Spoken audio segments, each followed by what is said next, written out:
নমস্কার বন্ধুরা, শিক্ষকদের টেট পাস বাধ্যতামূলক মামলায় একটি নতুন গুরুত্বপূর্ণ মোড় এসেছে। এবার এই মামলাটি একটি বৃহত্তর বেঞ্চে স্থানান্তরিত করা হয়েছে।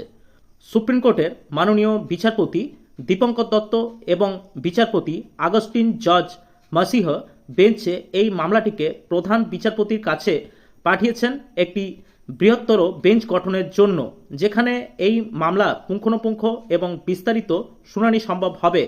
এই সিদ্ধান্তটি শিক্ষকদের জন্য একটি বড় খবর, কারণ এর ফলে টেটের অনিবার্যতা এবং প্রাসঙ্গিক আইনি প্রশ্নগুলি একটি স্থায়ী সমাধান সূত্র মেলার আশা করছে এই শিক্ষকগণরা।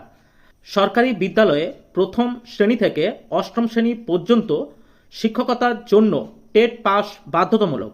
সম্প্রতি সুপ্রিম কোর্টের একটি বেঞ্চ এই টেট মামলার অনিবার্যতাকে চ্যালেঞ্জ করে একটি মামলা দায়ের করা হয়েছিল। সেই মামলার শুনানিতেই বেঞ্চ পর্যবেক্ষণ করে যে এই বিষয়ের সঙ্গেই একাধিক আইনি প্রশ্ন এবং জটিলতা জড়িয়ে আছে। তাই শুধুমাত্র দুজন বিচারপতির বেঞ্চে এই মামলার নিষ্পত্তি সম্ভব নয়। মামলার গভীরতা এবং গুরুত্ব বিচার করে বিচারপতি দীপঙ্কর দত্ত এবং বিচারপতি আগস্টিন জর্জ মাসিহ এই মামলাটিকে একটি বৃহত্তর বেঞ্চে পাঠানোর সুপারিশ করেছেন। তাদের মতে এই মামলায় জড়িত সমস্ত সাংবিধানিক এবং আইনি দিকগুলি পুঙ্খানুপুঙ্খভাবে বিচার এবং পর্যালোচনার প্রয়োজন রয়েছে, যা একটি বৃহত্তর বেঞ্চেই সম্ভব। সাধারণত সুপ্রিম কোর্টের ডিভিশন বেঞ্চ দুজন বিচারপতিকে নিয়ে গঠিত হয়। যখন কোনো মামলায় জটিল সাংবিধানিক প্রশ্ন বা আইনি ব্যাখ্যার প্রয়োজন হয়, তখন মামলাটিকে একটি বৃহত্তর বেঞ্চে পাঠানো হয়। বৃহত্তর বেঞ্চের বিচারপতি সংখ্যা 3 থেকে 5 পর্যন্ত হয়ে থাকে বা তার বেশিও হয়ে থাকে কখনো কখনো।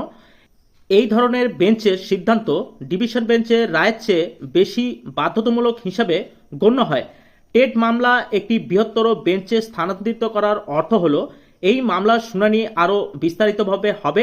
মামলার সঙ্গে জড়িত সমস্ত আইনি এবং সাংবিধানিক প্রশ্নগুলির চুলছেরা বিশ্লেষণ করা হবে।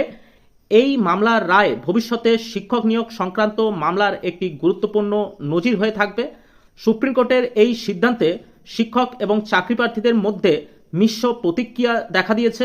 একদিকে যেমন মামলার নিষ্পত্তিতে আরও কিছুটা সময় লাগার সম্ভাবনা তৈরি হয়েছে, ঠিক তেমনই অন্যদিকে একটি স্থায়ী এবং সুস্পষ্ট সমাধান মেলার আশঙ্কা তৈরি হয়েছে। যেহেতু বৃহত্তর বেঞ্চের সিদ্ধান্ত চূড়ান্ত বলে গণ্য হবে, তাই টেট ভবিষ্যৎ এবং শিক্ষক নিয়োগ প্রক্রিয়া নিয়ে ধোঁয়াশা তৈরি হয়েছে।